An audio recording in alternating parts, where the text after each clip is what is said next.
de ensino técnico, né?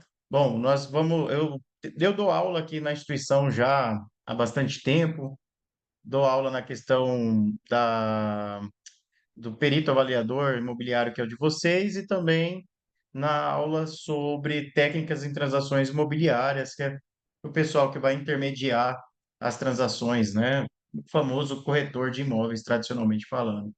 Então, hoje nós temos uma missão aqui, vocês estão vendo, está compartilhada a tela com vocês, acho que todos estão vendo, né? E a tela compartilhada, eu tenho a missão de trabalhar desde a introdução do material até embargos à alienação, tá?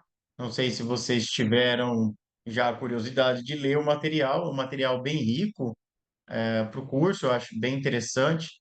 Aqueles que quiserem aprofundar, existe a possibilidade de estudar o próprio Código Civil e o Código de Processo Civil. Hoje eu vou estar trabalhando com vocês, desde a questão introdutória de noções de procedimento, de processos, litígio, é, ampla defesa, contraditório, princípios, atos, fatos, meios de prova, provas admitidas em direito, espécies de prova, diferenciação que é fraude contra credores, fraude à execução, direito de ação e prescrição, entre outros, né? Então, nós vamos trabalhar bastante coisa aqui, tem bastante assunto para ser trabalhado, e aí eu não gosto muito de fazer leitura do material, então eu vou deixar a leitura para vocês em casa. Eu só vou deixar a tela aqui compartilhada, a questão do sumário, porque aí eu vou para não sair, né? Ir para lá e para cá, para lá e para cá, e eu vou seguindo a sequência aqui do material para vocês, tá? Aqueles que queiram acompanhar com o material aberto e acrescentando alguns comentários que eu for falando, ou ir ticando no material alguns pontos interessantes, fique à vontade, acho que vai auxiliar bastante na hora do fazimento da avaliação de vocês, bem como aí no futuro da profissão que vocês estão almejando, que é ser técnico, perito avaliador imobiliário, né? E que espero e desejo realmente que vocês almejem frondosos honorários com essa etapa aí na profissão de vocês, tá? Nós precisamos de profissionais competentes nessa área, não que nós já não tenhamos, mas precisamos cada vez mais, porque cada vez mais nós estamos demandando o Poder Judiciário nas questões imobiliárias, tanto de demarcação de terras na área urbana, quanto também na questão da própria avaliação mercadológica de um imóvel na área urbana ou rural. Então, é muito importante o trabalho de vocês para, vamos dizer assim, trazer o convencimento do juiz do que realmente é a verdade real do que está sendo discutido no processo. Até porque, para o autor, a verdade dele é inconteste, para o réu, a verdade dele é inconteste. E duas verdades incontestes caem na mão de um julgador.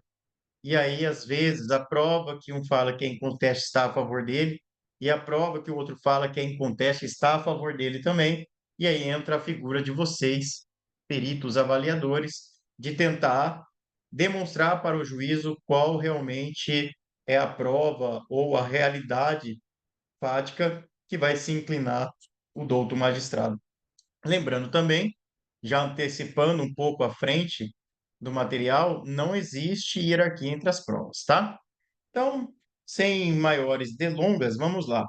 A gente tem aqui as atividades jurídicas, introdução, noções de direito, fontes do direito, princípios e direito material e processual para a gente trabalhar aqui no material de vocês, né? Então, vamos trabalhar aqui. Deixa eu ver se eu consigo fazer um quadrinho aqui para vocês. Fica mais fácil para explicar e para verificar, tá?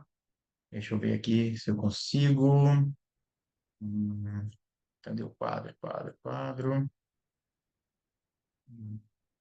Mais whiteboard. Tá abrindo aqui o quadro branco.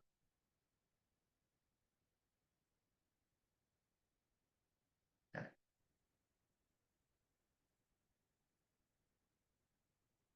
beleza. Estão conseguindo ver o quadro branco aí? Beleza. Então vamos lá. A gente tem como noções de direito, antes de entrar no direito positivado, que é o direito trazido através da razão humana, né? Nós temos o justnaturalismo ou o direito natural também, tá?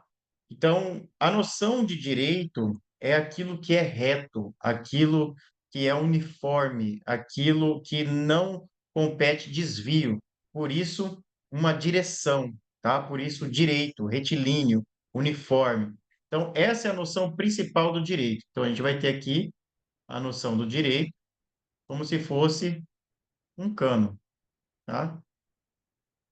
Cano vazado. Isso aqui é o direito. Então, a gente tem aqui o nascedouro dele, que eu já vou explicar as fontes do direito, e esse trâmite inteiro aqui, para ele chegar a ser realizado desse outro lado, nós temos um processo ou um procedimento para que a gente possa colocar o direito em prática. Então, a noção principal que a gente vai ter do direito é que ele é algo direcionado, ele é algo reto, direto. Depois que eu tenho essa noção, eu vou trabalhar a questão das suas fontes. Quais são as fontes do direito que existem no ordenamento jurídico, né? Então, para a gente ter noção do direito, geralmente o pessoal fala do direito à liberdade, né? Para explicar isso em sala de aula. O direito à liberdade ele acaba quando começa a liberdade do outro, né? Então, você, quando é um indivíduo sozinho, você acredita em liberdade plena, mas uma liberdade plena condicionada ao direito natural. Ou seja, inexiste a liberdade plena. Você não pode simplesmente parar de respirar e querer continuar vivo, né? Então você não tem essa condição, então você não tem essa liberdade de ser 100% pleno naquilo que você pensa e quer colocar em prática, tá? Então a liberdade plena é uma utopia, tá? Não existe. Então, mas você pode ter a liberdade, se não fosse contrário ao ordenamento jurídico positivado, você poderia ter a liberdade de, por exemplo, tirar sua própria vida e não ser considerado nada isso daí. É uma plena liberdade sua. Mas não pode isso hoje no ordenamento jurídico vigente, né? Nem você vender partes do seu corpo. Você não pode acordar e falar, estou devendo o banco, vou vender minha orelha. Você não pode, nem vender um órgão, né? Porque nós temos dignidade. Em que pese a aula não for, eu não vou até esse tópico de dignidade, que eu gosto muito, né? Mas a diferença entre ter dignidade e não ter dignidade é a razão entre uma coisa ter valor e outra coisa ter preço. Tudo que tem preço não é passivo de dignidade.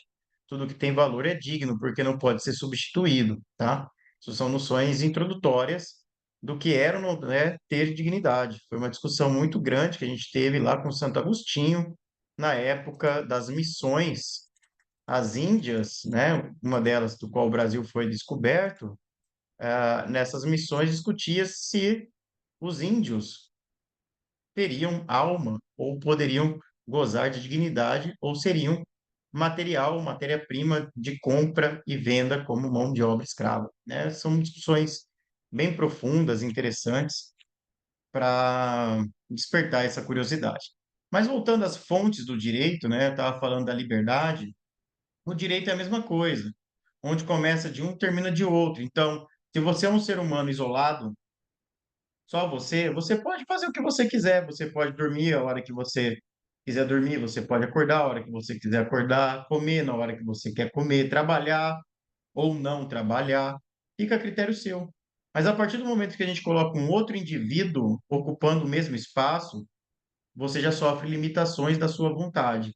E essas limitações da vontade devem ser reguladas, né? Óbvio que nesse exemplo que eu estou dando, essa regulação não vai vir do Estado. Essa regulação vai vir do acordo de vontade entre as partes, tá? Então a gente tem aí essa primeira diferenciação. Então vamos lá. Vamos trabalhar aqui com vocês noção de fontes do direito. Eu tenho fontes primárias e eu tenho a fonte secundária, tá? Fontes primárias do direito vão ser as leis, tá? Essas são as fontes primárias no atual ordenamento jurídico. Já vou explicar como que a gente saiu daquele direito natural para um direito positivado, que é do qual a gente vai trabalhar, inclusive a perícia de vocês. Como fontes secundárias, nós vamos ter princípios, normas, doutrinas, jurisprudência, costume e súmulas. Vou explicar uma a uma para vocês, tá? E como é que elas funcionam na prática. Por que que a primeira fonte do direito é a lei? Porque a lei é a representação da vontade da maioria, tá? É a lei que legitima o Estado a regular essas nossas relações em sociedade. Então, a lei é a primeira fonte. Lembra ali que eu falei? Quando tem dois indivíduos, eles se autorregulam. Aí esses indivíduos vão reproduzindo. Dali a pouco não consegue mais o acordo entre os cavaleiros ou as mulheres se regularem. Aí precisa de um terceiro. Esse terceiro, ou é na forma de um líder, ou é na forma de um monarca, que já foi, ou de um imperador. Agora nós estamos no modelo democrático representativo. Então, onde tem tripartição dos poderes, desde a época da Revolução Francesa, do qual foi emprestado aqui para o Brasil esse modelo, né? É um modelo que tem dominado o mundo ocidental. Então, a gente tem esse modelo representativo que vai obedecer essa regulação, tá? Então, eu tenho aqui leis. Lembrando que a lei, ela é uma construção advinda da lógica do homem, tá? Da lógica do ser humano. E sendo uma construção advinda da lógica do ser humano, nós chamamos isso de direito positivado ou, ou positivismo jurídico, tá? Não significa dizer que tudo que está escrito é positivista. Não, na realidade, porque decorre da lógica humana para perpetuar essa lógica, nós utilizamos da técnica da escrita. Então, por isso que muitas vezes quem fez direito, é bacharel em direito, ou advogado, ou até mesmo juiz, promotor, esteja aqui no curso, nós temos essa noção de positivismo linkada a apenas e tão somente aquilo que está escrito. Mas, na realidade, o positivismo, ele defende a ideia da construção de normas e regras jurídicas advindas da razão do ser humano. Tá? Então, não é simplesmente aquilo que está escrito. E nós temos hoje, né, uma terceira forma de escrever e de interpretar, prestigiando a hermenêutica, nós temos o pós-positivismo, tá? Pós-positivismo significa devolver às normas o cunho valorativo delas. Então, o que é o cunho valorativo? Os princípios, tá? Então, hoje nós temos o que muita gente fala, não adianta nada, está escrito no contrato, mas o juiz interpreta da forma dele, né? Na realidade, isso significa que esse juiz está antenado com o que há de mais moderno na regra de hermenêutica jurídica, que é a interpretação através dos princípios, daquilo que a lei quis transmitir e não necessariamente daquela interpretação literal que existia nos séculos passados, tá? Então, nós temos aqui a lei como fonte primária, princípios, né? Os princípios são norteadores da lei. Geralmente, os princípios, eles são conceitos jurídicos abertos, que servem para interpretar a lei ou para trazer até regulações que não existem. Nem se eu perguntar aqui para qualquer um da nossa sala, vocês vão perceber que nós não vamos chegar num conceito uno do que é dignidade. Nós não vamos chegar num conceito uno do que é justiça. Nós não iremos chegar a um conceito uno do que é direito, né? Mas isso são princípios também. Primeiro que justiça é uma virtude, não chega a ser um princípio, né? Tá acima é uma virtude humana. Mas nós temos, por exemplo, um princípio que também não entraremos no denominador comum, que é o princípio da dignidade humana. Se eu perguntar o que é dignidade para cada um dos senhores e das senhoras aqui presentes, vocês, cada um, vai ter a sua própria resposta, em que pese a verdade de todas as respostas, vão comungar para o mesmo norte, mas não haverá uma unanimidade naquele entendimento, tá? Então, isso é um princípio, ele vai partir da subjetividade, das regras de experiência do julgador ou da pessoa, e vai ser aplicada essas regras de experiência casuística, juntamente com o fundamento jurídico, e aí a gente consegue uma decisão. Isso é interpretar a norma de forma pós-positivista. E o princípio está como uma fonte do direito secundária. Ele não pode ir contrário à lei, tá? O princípio não pode ir contrário à lei. Nós temos normas. Muitos desconhecem a diferença entre lei e norma, né? A norma, ela pode ser administrativa. Então, decretos, resoluções, portarias, tá? Tudo isso daí pode ser fonte do direito, só que são fontes secundárias, ok? Não vão estar acima da lei. Depois nós temos as doutrinas.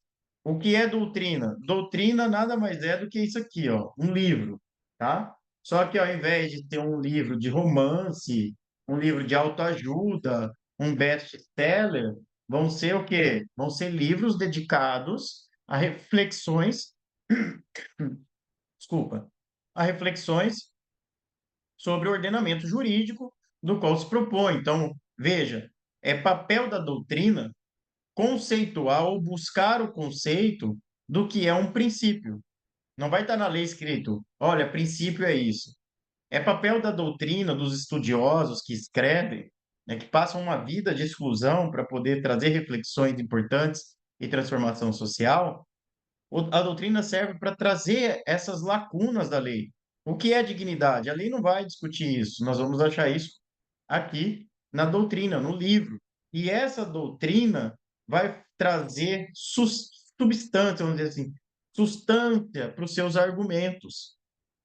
É na doutrina, por exemplo, que você vai poder formular um parágrafo muito belo na sua perícia. Vai demonstrar riqueza de intelectualidade, não do chat GPT, mas que você se aprofundou nesse estudo. O chat, as inteligências artificiais estão todas aí hoje em dia para facilitar, são os instrumentos facilitadores da construção daquilo que é repetitivo, que a gente não quer mais perder tempo. Mas você tem que ter a bagagem para você saber até mesmo o que você quer que essa ferramenta fenomenal faça por você, né? Senão, você vai fazer muita coisa ruim com a ferramenta, tá? Então, a gente tem aí as doutrinas. Depois, nós temos a jurisprudência. Muitos falam jurisprudência, jurisprudência para lá, achando que uma decisão isolada é uma jurisprudência. Basta um juiz julgar, pronto, é jurisprudência. Não é isso, tá?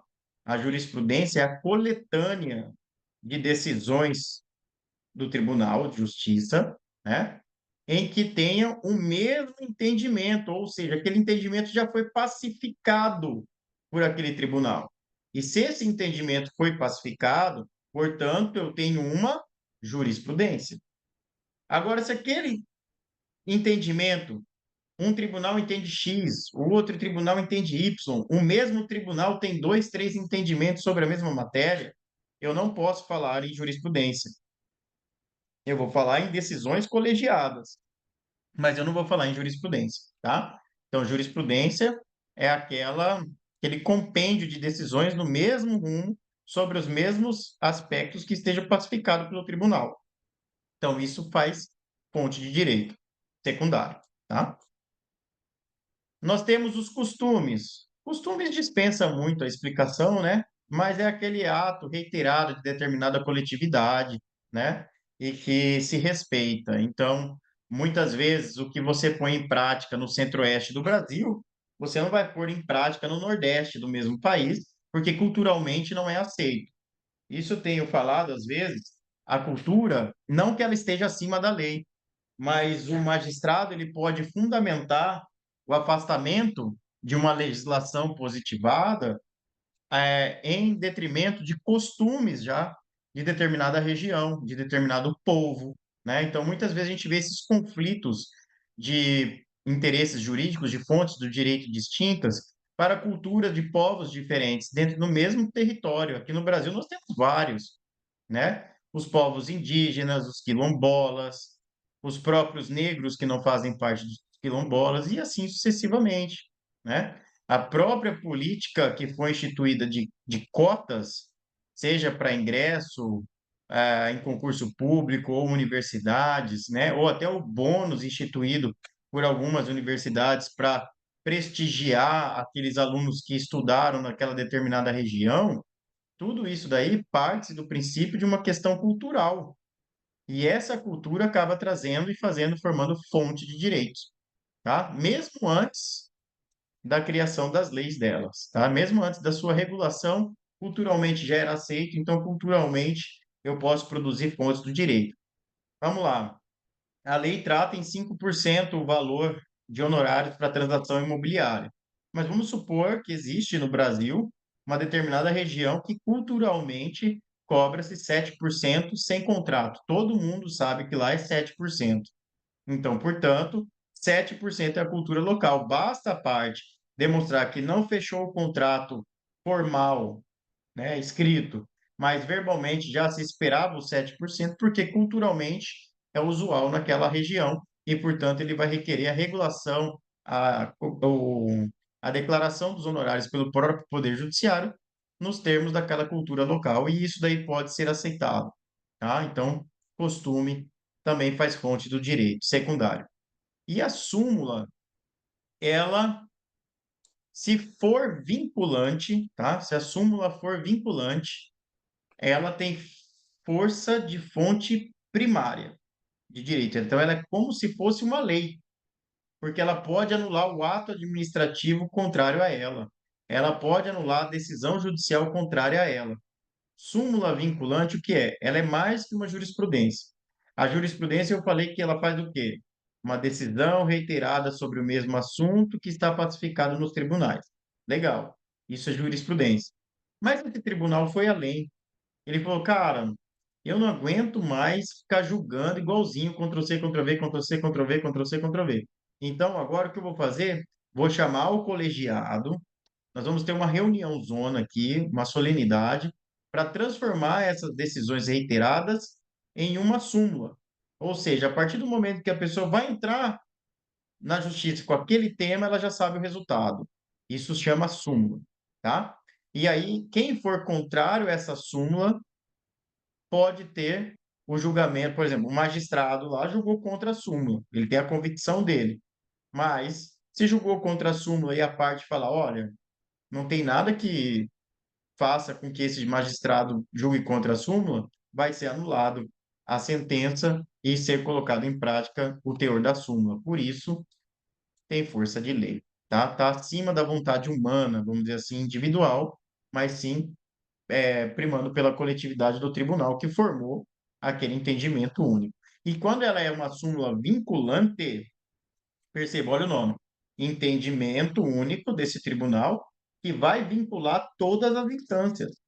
Então, vai vincular a primeira instância, que é o do juízo singular, que é o magistrado, vai também vincular a segunda instância, que são os desembargadores, e se essa súmula vinculante for do STJ, vai vincular, inclusive, os próprios ministros do STJ, e se for do STF, vinculará os ministros do STF, como se aquela decisão fosse inquebrantável, tá? Mas ela pode ser modificada se o entendimento modificar e essa súmula for revogada pelo mesmo princípio da simetria das formas. Ou seja, da mesma forma que ela foi aprovada, da mesma forma ela deverá ser desaprovada, tá? Ou atualizada ou revogada. Bom, essas são as fontes do direito, tá? Primária e secundária. Dentro das fontes primárias, existe uma hierarquização. Eu não fiz uma pergunta que eu sempre faço, acabei esquecendo no início da aula, mas tem alguém aqui que foi aluno meu de direito, ou que já cursou direito, ou que trabalha com direito aqui com a gente? Não? Se tiver, manda aí, vamos conversar aí no chat. Pode pôr aí no chat tranquilo, e a gente conversa, tá? mas quiser complementar com a aula é legal. Eu não estou dando palestra, isso aqui é uma aula. Então, a aula a gente pode interagir, deve interagir, tá? Justamente para o bem do próprio desenrolar da aula, beleza? Eu gosto de aula com vocês interagindo, fica bem mais gostoso, mais dinâmico e fica muito mais rico, né? O conteúdo. Fiquem à vontade, tá? Tá aberto aqui para vocês. Quem quiser falar, inclusive para não querer atrapalhar os outros colegas, pode colocar aquela mãozinha, né? Tem uma mãozinha, aí coloca a mãozinha e fica tudo certo, não tem problema não, tá? Voltando aqui, a gente tem, quanto às fontes do direito, as fontes primárias e as fontes secundárias. Isso aqui é teoria clássica, tá? Teoria da hierarquia das normas de Hans Kelsen. Por isso que eu perguntei se alguém estudou direito, porque vai se familiarizar um pouco com esses pensadores justos filosóficos aí do Estado moderno, né? Então a gente tem aqui, ó, essa aqui é a hierarquia. Primeiro de tudo, Constituição Federal, né? Então a Constituição Federal, dentro da, da hierarquia das normas, das fontes dos direitos, nós temos a Constituição Federal como a do topo, tá? Por que a do topo? Porque todas as demais deverão obediência a ela. Nenhuma lei pode ser contrária à Constituição Federal, em que pese na prática parecer que tudo é contrário à Constituição Federal atualmente, né? Mas, na teoria e na prática, quando bem praticada com seus defensores, nós temos aí a regra mãe de hierarquia de que nenhuma lei, nenhuma norma, nenhum princípio, nada estará acima da Constituição Federal, nem mesmo as decisões do STF, tá? Porque hoje nós estamos num Estado democrático de direito. Se nós estivéssemos inseridos só no Estado democrático, tá? Só no Estado democrático, nós poderíamos dizer que o STF ou qualquer outra pessoa investida em algum dos seus poderes estatais poderia, por exemplo, ter decisões acima da Constituição Federal, tá? Isso nós chamaríamos de Estado de Direito, Estado democrático apenas. Mas nós não estamos num Estado democrático apenas, nós estamos num Estado democrático de direito. Significa dizer esse finalzinho de direito que todos estão abaixo da lei. Todos, ministros, presidentes, parlamentares, eu, você, todos nós estamos abaixo da lei, tá? Por isso, o voto mais importante que nós temos em mão é com o parlamento. Entenda, vereadores, deputados federais, estaduais e senadores. Esse é o voto do poder. Esse é o verdadeiro poder que a gente tem. Então, quando a gente vota nessas pessoas, são essas pessoas que vão definir ali no quadro as emendas à Constituição Federal. São essas pessoas, os parlamentares, que vão definir, por exemplo, abaixo da Constituição Federal, quais serão as leis complementares, como elas serão complementares à Constituição Federal. São esses parlamentares que vão definir, por exemplo, as leis ordinárias. São esses parlamentares que vão definir as leis especiais, tá? Então, aqui, perceba, nós estamos nas fontes primárias que eu falei no primeiro quadro. Essas são as fontes primárias, né? E aqui nós estamos falando pura e simplesmente de direito. Não tem nada a ver com crença individual, subjetiva, nada, direito, tá? Então, os parlamentares são responsáveis por todos os direitos existentes no nosso país. Não é o presidente da República, não é o juiz, são os parlamentares.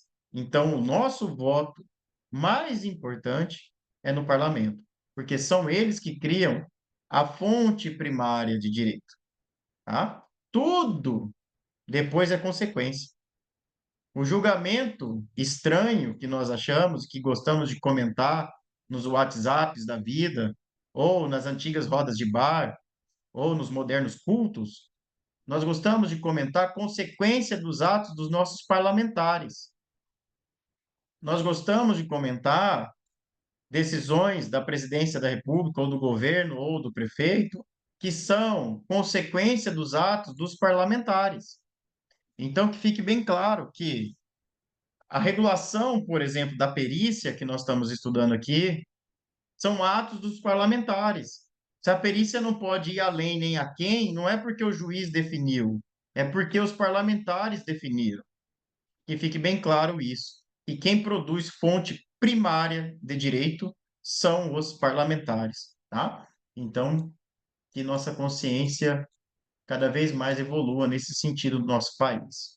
Nós temos, depois abaixo aqui na pirâmide, tudo aquilo que eu já falei. Princípios, costumes, doutrina, jurisprudência, blá, blá, blá, blá, blá, blá, blá, blá, blá, blá, blá, né? Então, aqui na base vão estar a cultura dos povos, tá? É a base de tudo. E lá em cima, a Constituição Federal. Nada poderá ir contra a Constituição, então ela tem o efeito vertical, verticalizado, tá? Esse é o efeito da Constituição Federal. Se você tem um contrato, esse contrato tem que obedecer à Constituição. Se você tem um casamento, o casamento tem que respeitar a Constituição. E assim sucessivamente. O Código Civil inteiro respeita a Constituição. O Código de Processo Civil respeita a Constituição. O Judiciário tem que respeitar a Constituição. Nós, a mesma coisa, tá? É por isso que você não pode, simplesmente, se uma pessoa te deve, você ir lá e expor essa pessoa, né? Não precisa do Código Civil. Primeiro, uma questão cultural, mas já está regulado na Constituição. Por isso que você pode sofrer uma representação, uma ação judicial contra você de um infeliz, de um inadimplente seu. O cara está devendo para você, você já não aguenta mais tentar amigavelmente receber, e você vai lá e, num momento de fúria, de paixão, você vai lá e expõe essa pessoa no ambiente de trabalho. Ou você expõe essa pessoa nas redes sociais ou no grupo do WhatsApp, tá muito na, né? Que tem gente sofrendo processo por conta do WhatsApp, vocês não estão entendendo. Aí você expõe a pessoa. Ele vai, essa sua exposição que você causou, essa pessoa vai contra o quê? Contra a privacidade, contra a inviolabilidade da vida privada, contra a intimidade. Você agrediu todos esses direitos que constitucionalmente são garantidos a todos, não só a você, aquela pessoa inadimplente também. Então, você tem os meios legais de produzir provas e você tem os meios legais de cobrar, beleza? Então, não façam isso, não caiam nessa arapuca, né? De transacionar coisas ilícitas no WhatsApp, por exemplo, né? A gente está tendo aí alguns parlamentares caindo porque transacionou coisas ilícitas, né? E essas coisas ilícitas estão também na Constituição Federal. Não pode. E aí a lei abaixo dela só vem regular aquilo que já está nela, tá? Crimes contra a ordem econômica, né? A base do direito imobiliário também está lá, a propriedade privada, a função social da terra, a função social da propriedade, a relativização do pacta sunt servanda, a relativização da questão da desapropriação, tornando o patrimônio hoje passivo de desapropriação por dívidas, por exemplo, tributária, passível de desapropriação por questões de crime ambiental reiterados. Então, hoje a propriedade privada ela também não é mais absoluta. E onde a gente acha isso? Nas fontes do direito, tá? Nas fontes do direito. Então, que fique bem claro a importância destas fontes, né? Aí, para ver que não é só uma questão meramente teórica, a gente vê isso daí na prática todos os dias, tá? Voltou o material, né? Então, na tela de vocês. Vamos lá. Então, eu trouxe noções de direitos, fontes de direito, alguns princípios aqui que são colocados no material, vocês vão ver, são princípios umbilicalmente ligados ao direito processual, né? Então, a gente tem aqui Princípio da celeridade, princípio da inafastabilidade, devido ao processo legal, contraditório por defesa, inadmissibilidade de provas ilícitas e lealdade processual.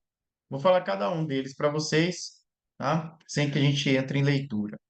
Então, a gente tem aí. Travou minha câmera? Vocês? Alguém pode confirmar?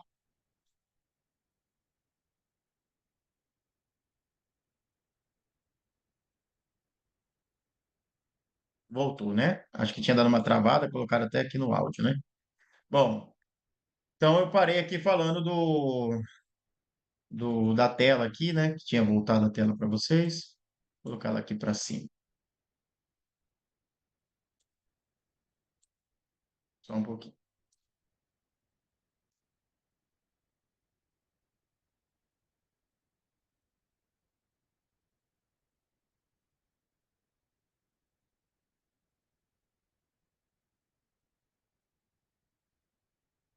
Só um momento, gente.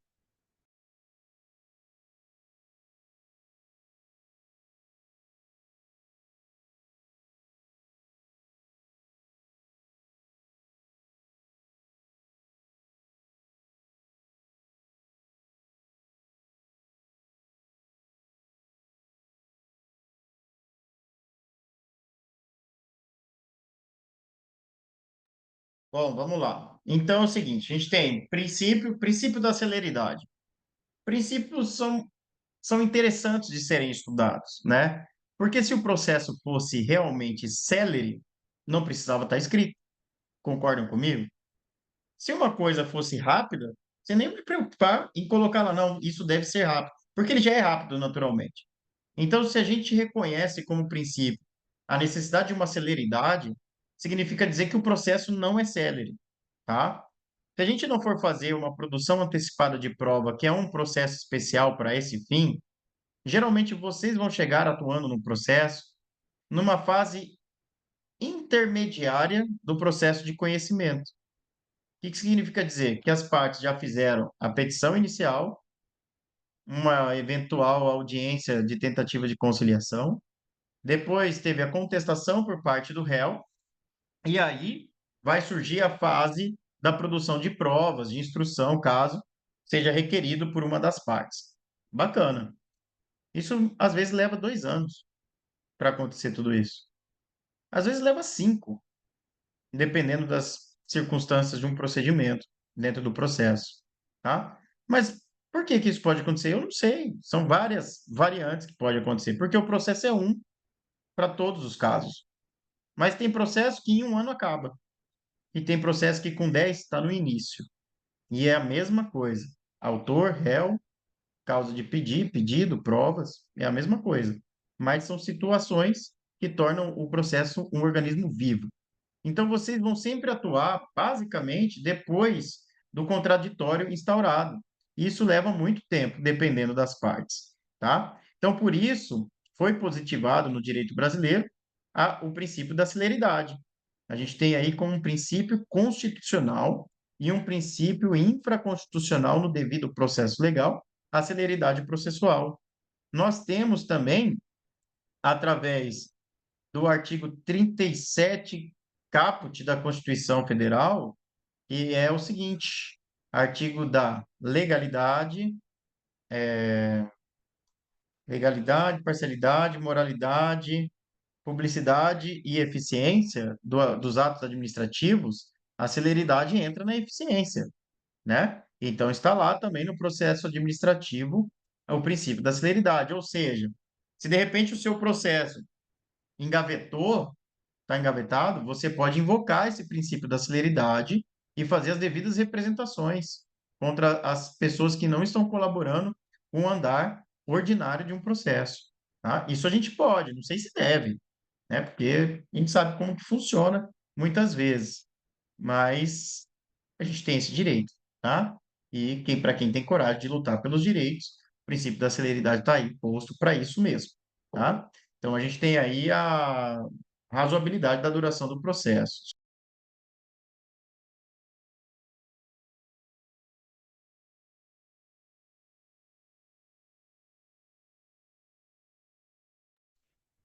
Trazer uma aguinha, né? Senão, até 10h30 da noite, aí, 11 horas que a gente vai, não vai dar. Garganta não aguenta, né? Vamos lá, continuando. A gente tem o devido processo legal, né? A celeridade que eu falei, está lá no artigo 5º, 78, inciso da Constituição Federal. Depois nós vamos ter inafastabilidade da jurisdição. O que é isso? Nada, vou repetir aqui várias vezes. Nada, absolutamente nada poderá ser afastado da apreciação do Poder Judiciário. Vou repetir. Nada, absolutamente nada poderá ser afastado da distribuição de um processo, do seu litígio perante o Poder Judiciário, tá? O Judiciário, ele tem por dever constitucional estar de portas abertas para tudo e para todos os tipos de problemas sociais em que as pessoas não conseguem achar um denominador comum, beleza? Então coloca isso na cabeça. O Poder Judiciário não pode elitizar a justiça, colocando freios como custas judiciais elevadíssimas para que você não possa ter acesso à justiça, ao próprio Poder Judiciário, tá? Por isso existem as válvulas que são a gratuidade de justiça, por exemplo. Então, se você não tem condições de pagar custas, não é por isso que você não vai ter acesso. Aí a coletividade paga por você, tá? Então, você tem a gratuidade de justiça. A inafastabilidade da jurisdição é aquela que retira de todos nós, eu e você que está aí me assistindo, a possibilidade da gente fazer justiça pelas próprias mãos. Nós não podemos fazer justiça pelas próprias mãos. Quem somos nós para fazer justiça? O que é justiça? Já começa por aí o grande dilema, né? Já começa por aí. Então, por isso que a gente tem, por obediência, o devido processo legal, tá? Então, eu não posso fazer justiça pelas próprias mãos. Eu não posso ir lá e cobrar a pessoa, eu não posso ir lá e pegar a televisão da casa de uma pessoa porque ela está me devendo. Eu não posso simplesmente a pessoa está embriagada e atropelou alguém, eu abrir a porta daquela pessoa e linchar ela porque ela estava bêbada dirigindo. Existe o devido processo legal para isso. Se você linchar essa pessoa, você é tão criminosa quanto ela, tá? Você comete um ato ilícito e também um crime. Então você não é nem melhor nem pior que aquela pessoa, você é igual. Beleza? Então a gente tem que ter essa consciência de que nada será afastado da apreciação do Poder Judiciário e que nós não estamos no século XXI habilitados a fazer justiça pelas próprias mãos, por melhor que sejam os nossos atos ou as nossas intenções, tá? Então, qualquer tipo de problema social deverá desaguar no Poder Judiciário se as partes não entrarem em um consenso. Quando as partes não entram em um consenso, nós chamamos isso de lide. L-I-D de dado, E de elefante. Lide, tá?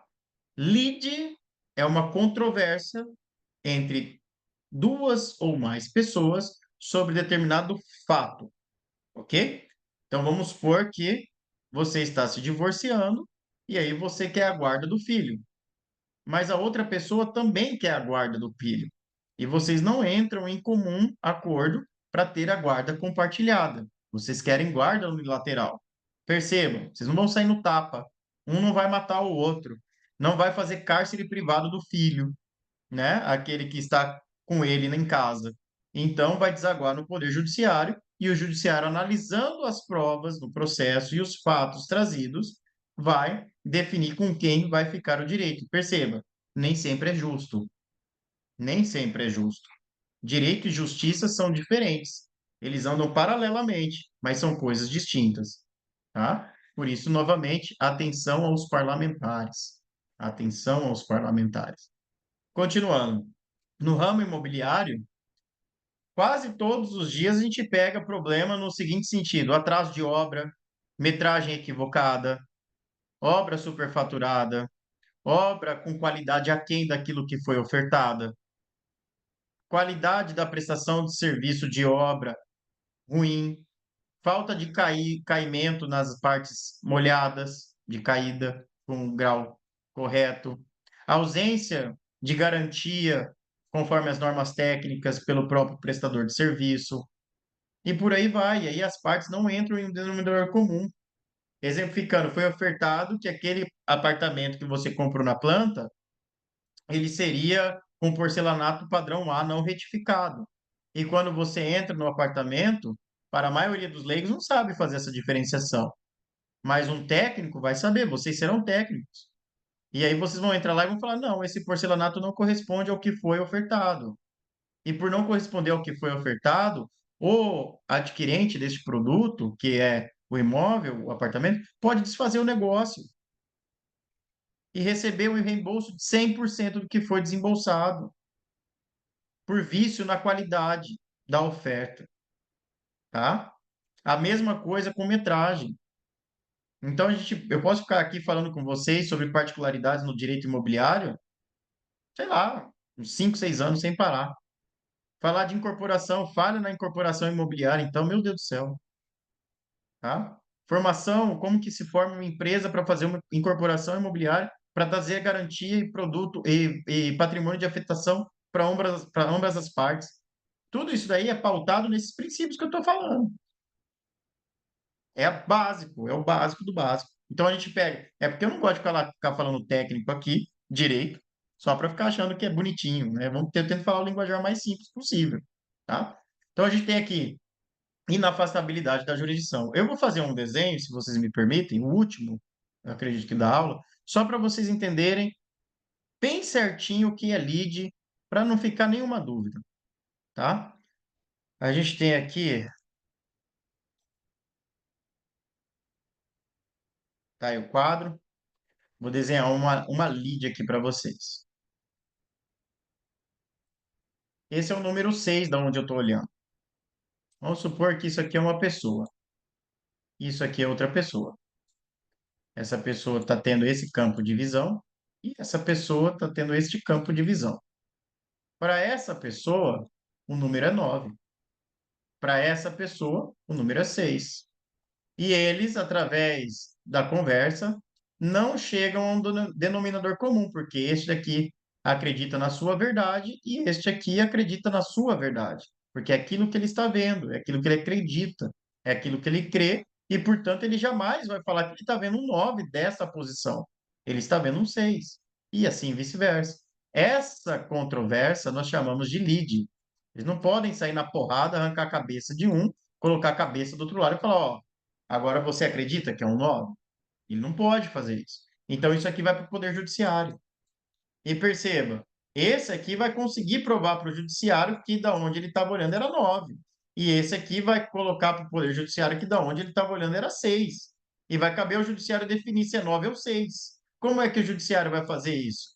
Provas mais narrativa. Vai vencer neste caso quem tiver a melhor prova e a melhor narrativa. Se a gente for equiparar as provas, porque as duas têm provas que comprovam que daquele lugar elas estavam enxergando aquele determinado número, vai vencer a melhor narrativa para aquele juízo. Então, aquele que melhor argumentar com o Poder Judiciário vai ter o direito dito para ele. Ok? É assim que funciona. Por isso que eu disse que direito é diferente de justiça. Por mais que esse aqui que estava enxergando 9 aceite que a visão deste daqui era 6, porque o judiciário disse assim, ele jamais vai concordar, porque para ele vai morrer dizendo que aquilo da onde ele estava vendo era 9. Só que nós estamos falando de um poder instituído. Decisão judicial, cumpra-se, tá? Se acabar toda a questão dos recursos. Alguma dúvida até aqui, gente? Não? Então vamos continuar.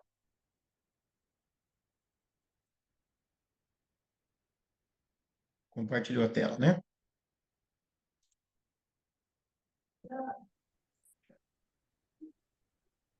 Bom, então nós temos aí essa questão da inafastabilidade do Poder Judiciário. Eu acho que ficou bem claro, né? Depois, nós vamos ter aí o devido processo legal.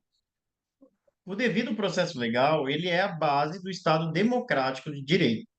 Sem o devido processo legal, nós estaríamos na época da ditadura, nós estaríamos na época do imperialismo, nós estaríamos na época das barbáries, né? E dos arbítrios. Por que que eu digo isso sem medo de errar? Porque é o devido processo legal que faz com que você não vá preso arbitrariamente.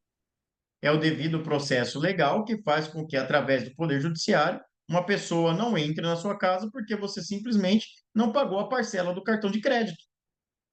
Tá? É o devido processo legal que nos dá essa segurança de que eu vou poder demonstrar para o Poder Judiciário as particularidades da minha vida e que eu não pude honrar com aquele pagamento.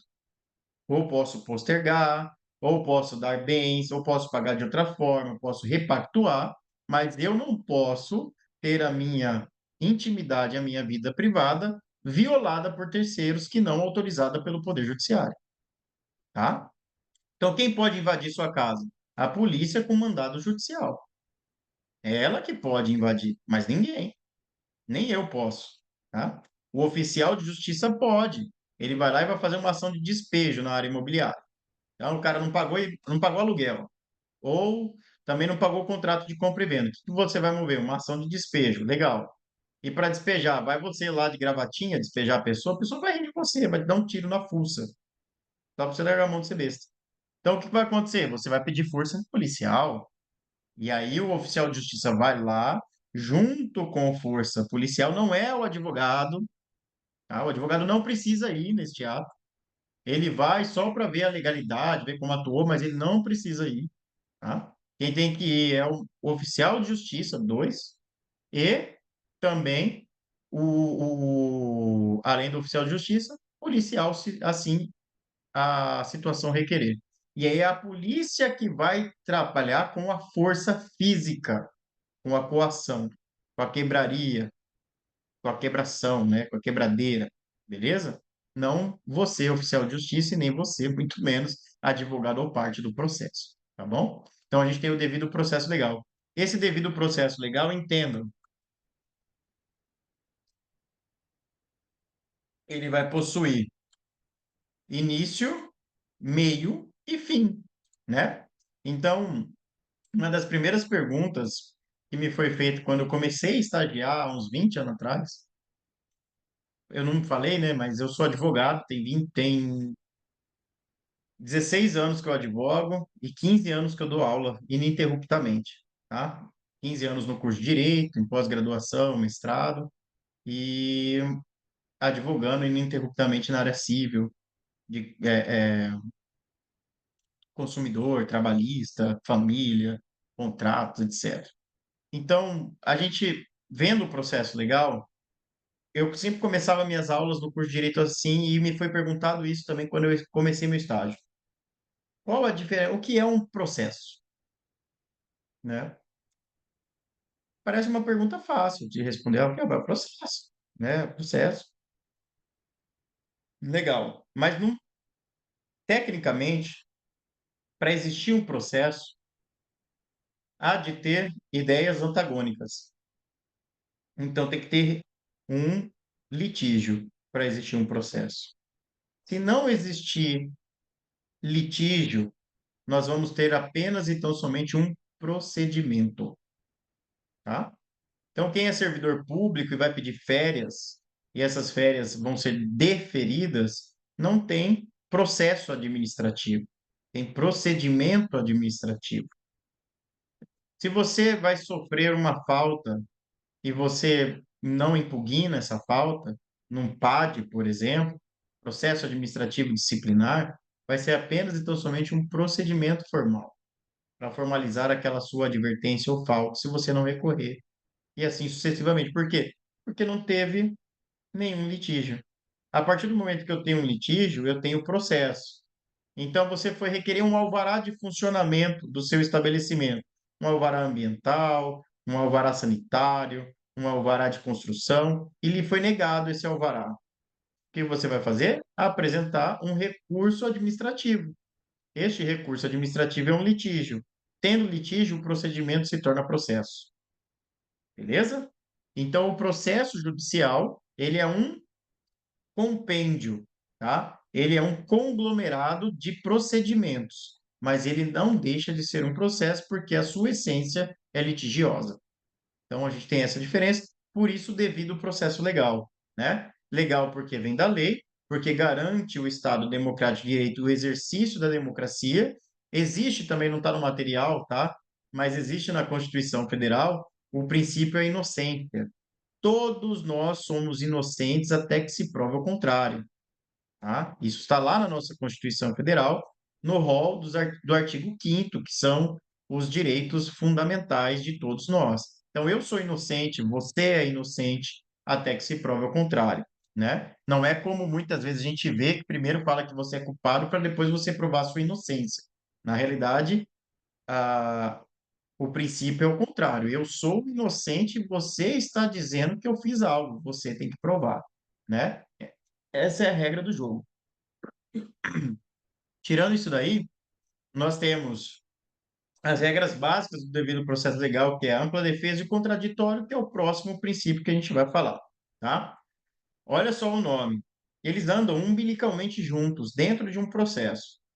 Então, não existe ampla defesa e contraditório em procedimento. Por isso que eu dei essa volta toda, tá? Não tem ampla defesa e contraditório em procedimento, porque não há litígio, beleza? Então, só vai haver o princípio do contraditório e da ampla defesa quando existir processo. Isso pode ser matéria de prova, por exemplo, não só minha, mas como de concurso público, tá? E te elimina uma questão lógica dessa. Então, por quê? Porque se eu não tenho litígio, eu não tenho do que me defender. Agora, se eu tenho litígio, eu tenho do que me defender e, além de me defender, eu tenho que produzir as provas, né? Então, ampla defesa e contraditório nesse sentido.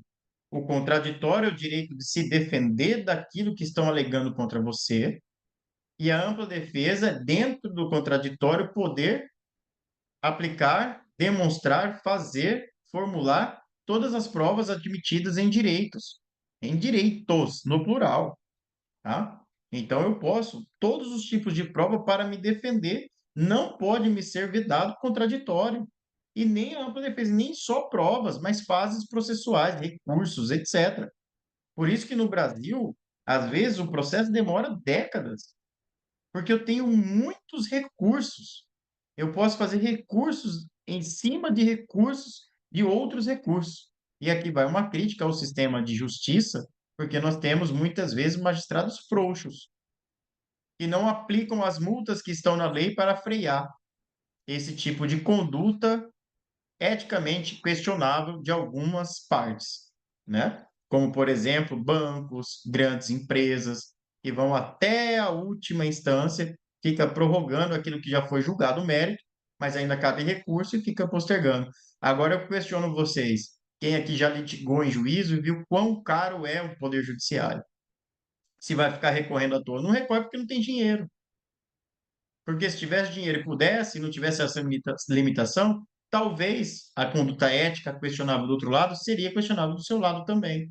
Porque seria utilizado como defesa, ampla defesa, podendo utilizar de todos os meios adequados e disponíveis. Bom, feito essa distinção, acredito que tenha ficado claro a ampla defesa e contraditório, né? Dentro do devido processo legal. Nós temos também lá no artigo 5º a inadmissibilidade da produção de provas ilícitas. O que é prova ilícita?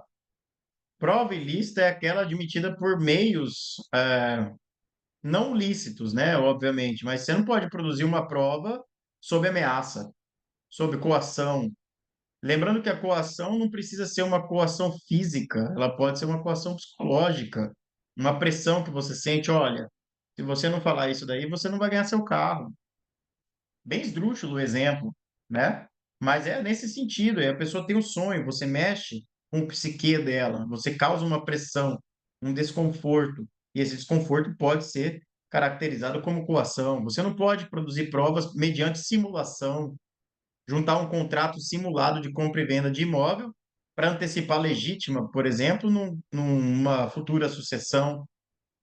tá? Você não pode fazer isso. Falsificar assinaturas, né? Agora com a assinatura digital, então, meu Deus do céu, né? Antigamente era mais fácil fazer uma perícia grafotécnica. Hoje tem profissionais que estão faltando no mercado, que é justamente o profissional para analisar se realmente aquele documento ele é original mesmo, tá? Eu tenho estudado bastante tecnologia em virtude do mestrado e tem coisas que não pode ser aberto ao público, porque senão cai por terra toda a segurança jurídica de um documento digitalizado, tá? Só para vocês entenderem. Então, eu acredito que ainda, por incrível que pareça, a assinatura física ainda é muito mais segura do que a digital, por incrível que pareça. Em que pese, todos os dias eu assinar milhares de documentos digitalmente, tá? Eu não quero voltar à época do reconhecimento de firma, pelo contrário, mas que é mais seguro é. Isso daí, sem sombra de dúvidas, qualquer profissional da área de tecnologia vai dizer isso daí para todos nós. Aí nós temos, falei da inadmissibilidade das provas ilícitas, inafastabilidade da jurisdição. Aí nós temos aqui lealdade processual. Nossa, olha esse princípio. A lealdade processual vai estar lá no Código de Processo Civil, no Código atualizado, agora em 2015, entrou em vigência em 2016. E assim, é o básico, né? Ó, vou continuar aquele raciocínio que eu comecei. Se eu coloquei o princípio da lealdade processual escrito, positivado pelo parlamento, deduz-se que não há lealdade entre os participantes, tá? Tanto não há que foi necessário escrever, e se for necessário escrever, eu posso invocar quando eu conseguir comprovar que a outra parte está agindo de forma desleal. Então, isso serve, por exemplo, para esses milhares de recursos que a gente vê diariamente no Poder Judiciário.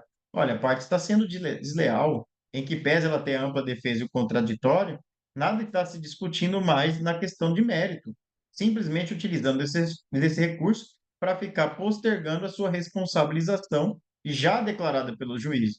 Portanto, ele está falhando com a lealdade processual, né? Existe essa possibilidade também, tá? Então, quando tiver dois conflitos de valores, de interesses, de regras jurídicas, vai o magistrado, vai o poder judiciário poder sopesar esses princípios, esses valores, ah, com a razoabilidade e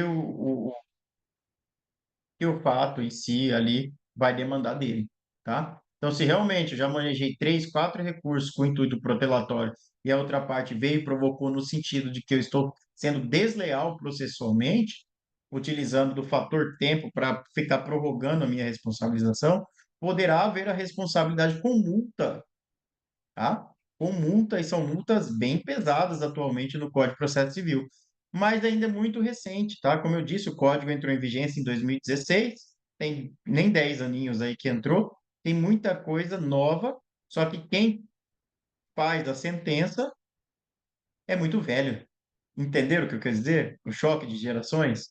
A pessoa estudou a vida inteira um código antigo, de repente mudou tudo no meio da carreira dele e tal, então vai levar um bom tempo para ocorrerem as transformações que esse código realmente se propôs. É um código maravilhoso.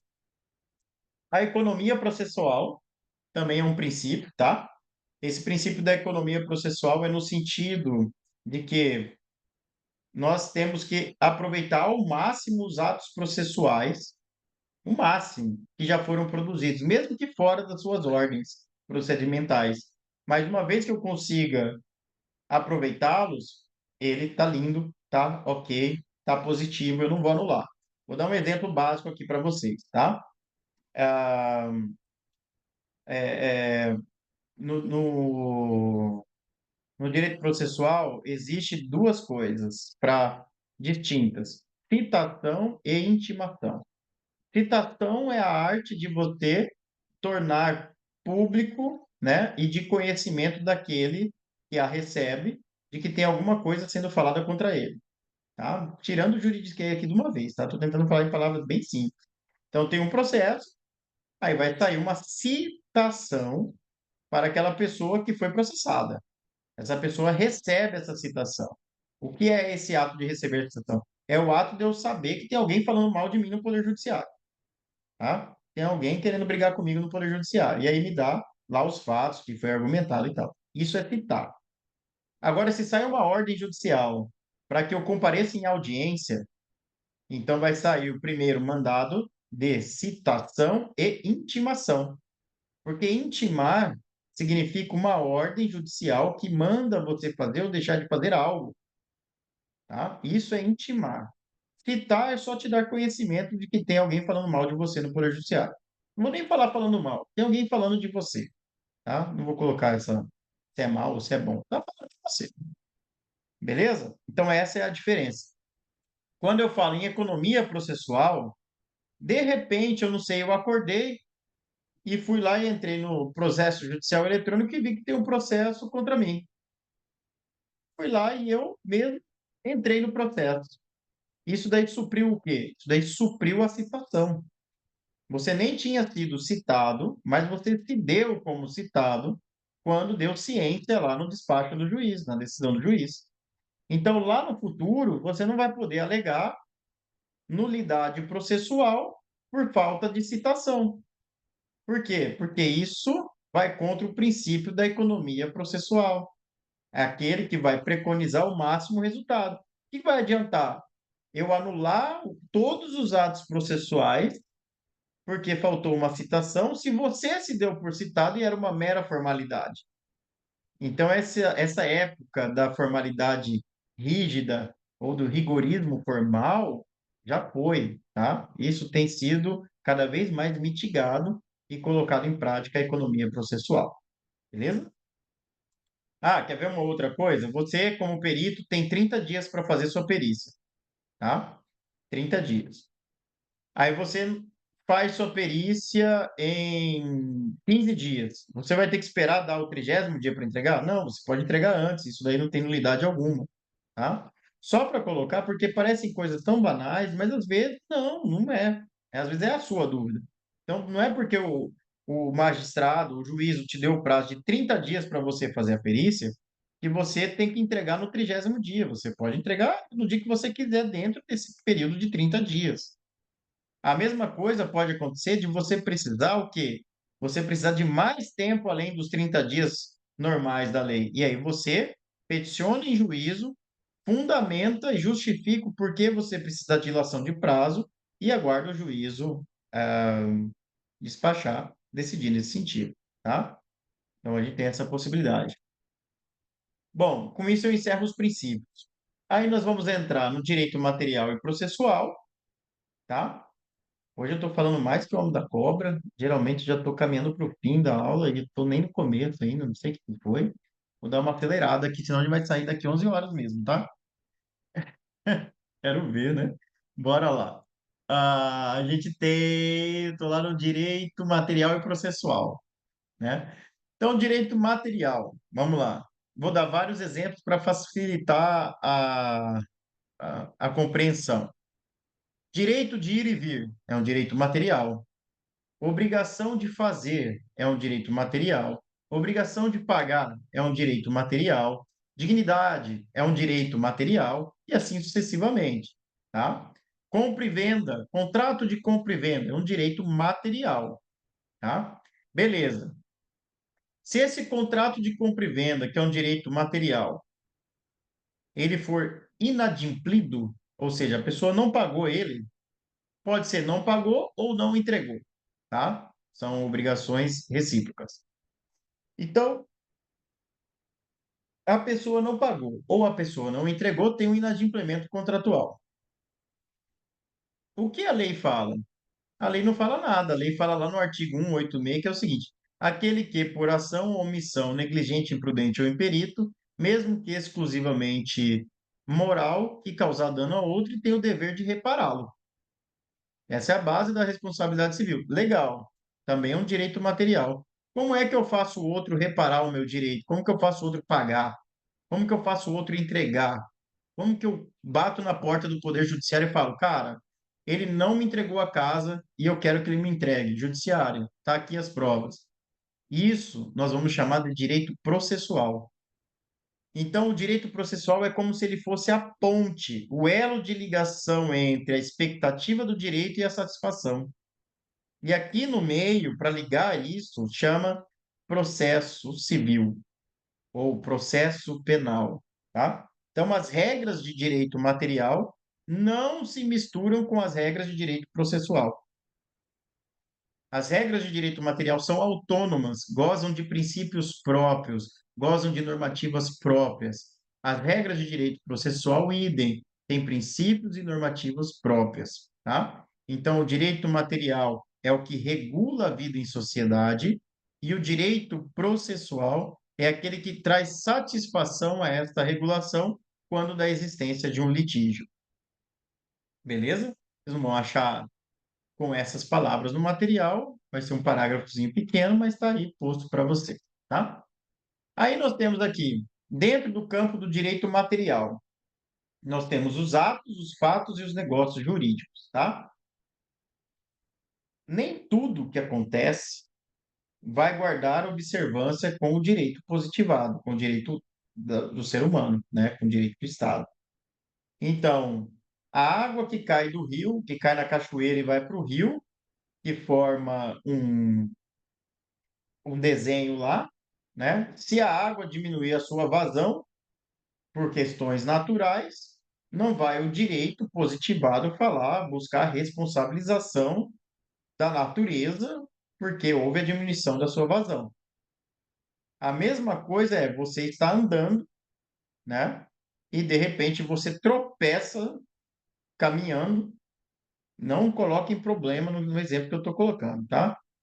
Não é um buraco, não é uma calçada ruim, não é nada. Você está em um lugar normal, você tropeça e quebra o braço. Percebam, um fato natural.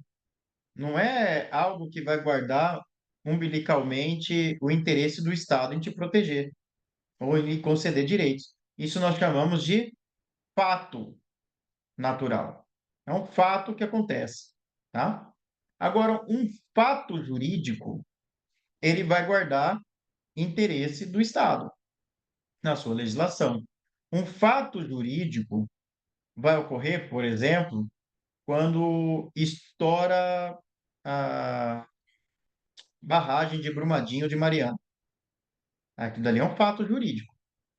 Por que é um fato jurídico?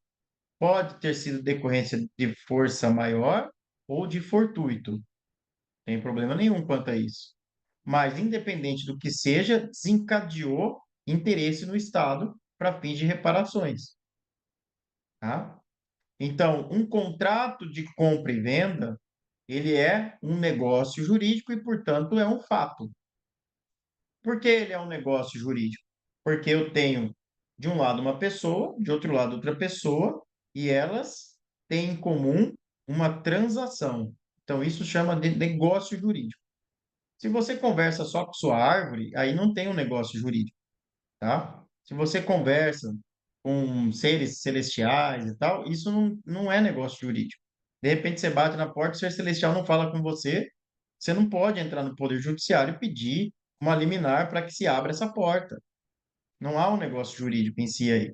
O negócio jurídico ele tem que ser factível. O negócio jurídico tem elementos para que ele se constitua e que guarda o interesse do Estado, tá? Então nós temos ali, ó, no material de vocês, exemplo, terremoto, acontecimento natural. Fatos jurídicos são acontecimentos naturais com o condão de criar, modificar ou extinguir direito. Aí um terremoto foi colocado como um fato jurídico, né? Fato jurídico em que sentido? Em trazer responsabilização ou obrigações para o Estado. Para as partes, nem tanto, só se tiver um contrato de seguro. Negócio jurídico são contratos, interesse entre duas ou mais pessoas que vão colidir não, vão se subsumir no interesse comum. Então, eu quero um contrato de compra e venda, duas obrigações, mínimo duas pessoas, né? Comprador, vendedor e um objeto que é o imóvel. Comprador, vendedor, objeto, duas obrigações, pagar e dar. Então, eu tenho um contrato bilateral, oneroso, sinalagmático, formal e solene, pela questão de classificação contratual. Bom, Quais são os elementos, então, essenciais para a gente ver o que são essenciais ao negócio jurídico? Primeiro, como eu disse, né? Vontade, depois objeto, forma e causa. E para que o negócio tenha plena validade, agente capaz, objeto lícito e forma prevista e não proibida em lei. No código, se vocês forem ler, vai estar escrito não defesa em lei, tá? Então nós temos aí ahn, é, é, toda a base essencial do negócio jurídico, né? O que significa isso? Significa dizer que ahn, eu não posso ter um ato jurídico sem vontade. Todo ato jurídico é precedido de vontade daquela pessoa que vai emaná-lo.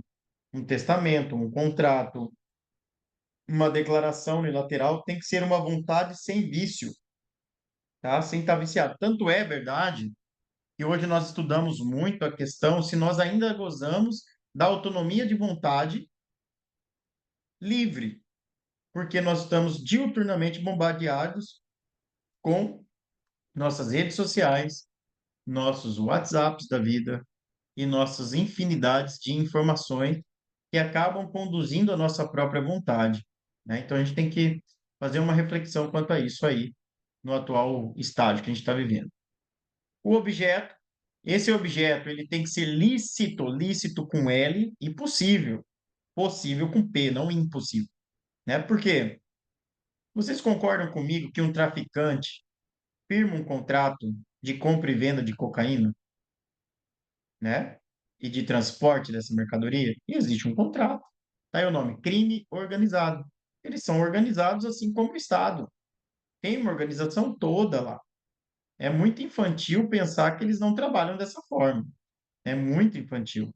É muita ingenuidade imaginar que não existe contrato, que as pessoas que estão no mundo do crime são ignorantes. Pelo contrário, são multimilionários. São pessoas que detêm conhecimento, tem contador, tem advogado, tem magistrado, tem tribunal, tem poderes constituídos. Por isso, o crime é organizado.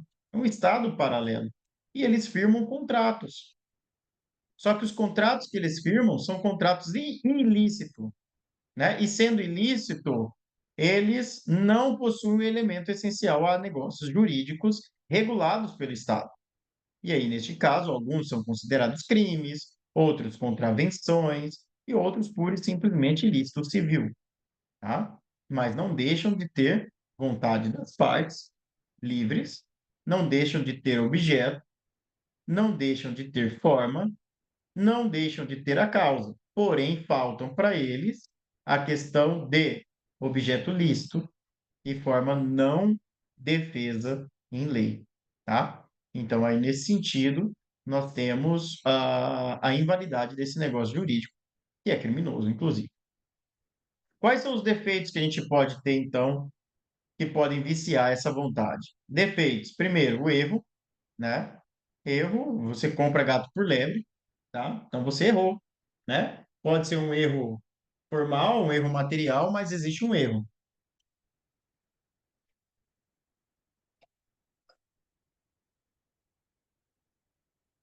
Bom, além do erro, né? Nós temos o dolo, para alguns é dolo, para outros é dolo. Eu costumeiramente sempre chamei de dolo, sempre nominei de dolo. Dolo nada mais é do que a vontade de praticar ato ilícito, tá? Ou ato danoso. Então, ato espúrio, ato antiético, imoral, né? Então, eu posso dolosamente induzir alguém a fazer algo ou assinar um contrato de forma enganada, né? Eu posso dolosamente fazer toda uma artimanha. Conhece um 171, né? 171 é o crime de estelionato. E o estelionatário, isso daí na área criminal, mas muitas vezes o estelionatário traz repercussão na área civil. Aquela pessoa que aparentemente parece ser alguém e não é. Pessoas que vendem duas, três vezes o mesmo imóvel, né? Vocês, sendo perito, avaliador imobiliário, muitas vezes vão se deparar com duas, três avaliações estranhas, né? Que dolosamente foram forjadas, Vocês não podem dolosamente fazer a perícia de vocês. Você tem que ser imparcial, né? Então não pode. Se ficar constatado que dolosamente a sua perícia está inclinada para um ou para outro lado, você pode se responsabilizar, tá? Ser responsabilizado.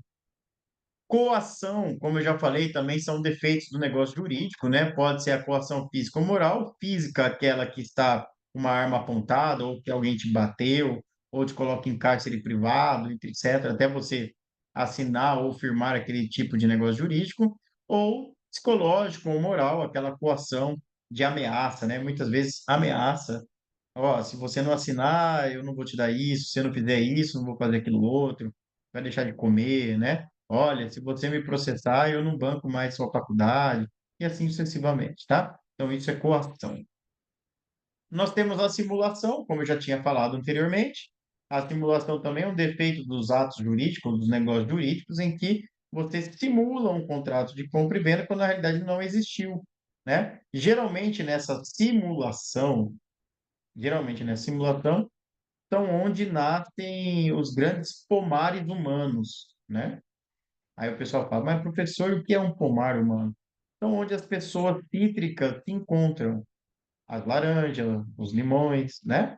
Então, são contratos simulados, né? São situações mediante fraude, né?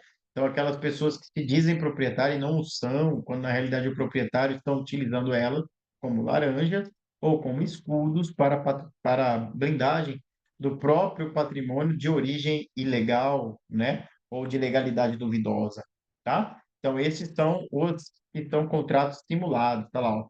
Caracteriza-se pelo intencional desacordo entre a vontade interna e a declarada, no sentido de criar aparentemente um negócio jurídico que de fato não existe. Então fica ocultado, né? Então, dolosamente, você também pode ocultar informação essencial.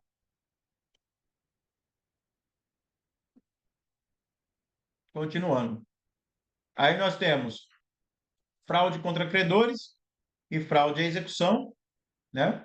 Fraude contra credores são todos os atos que são realizados extrajudicialmente para evitar futura execução, né? Geralmente, a parte do princípio básico que são atos dolosos, tá? Então, há de existir dolo no sentido de que a pessoa quis realmente praticar este ato evitando futura execução.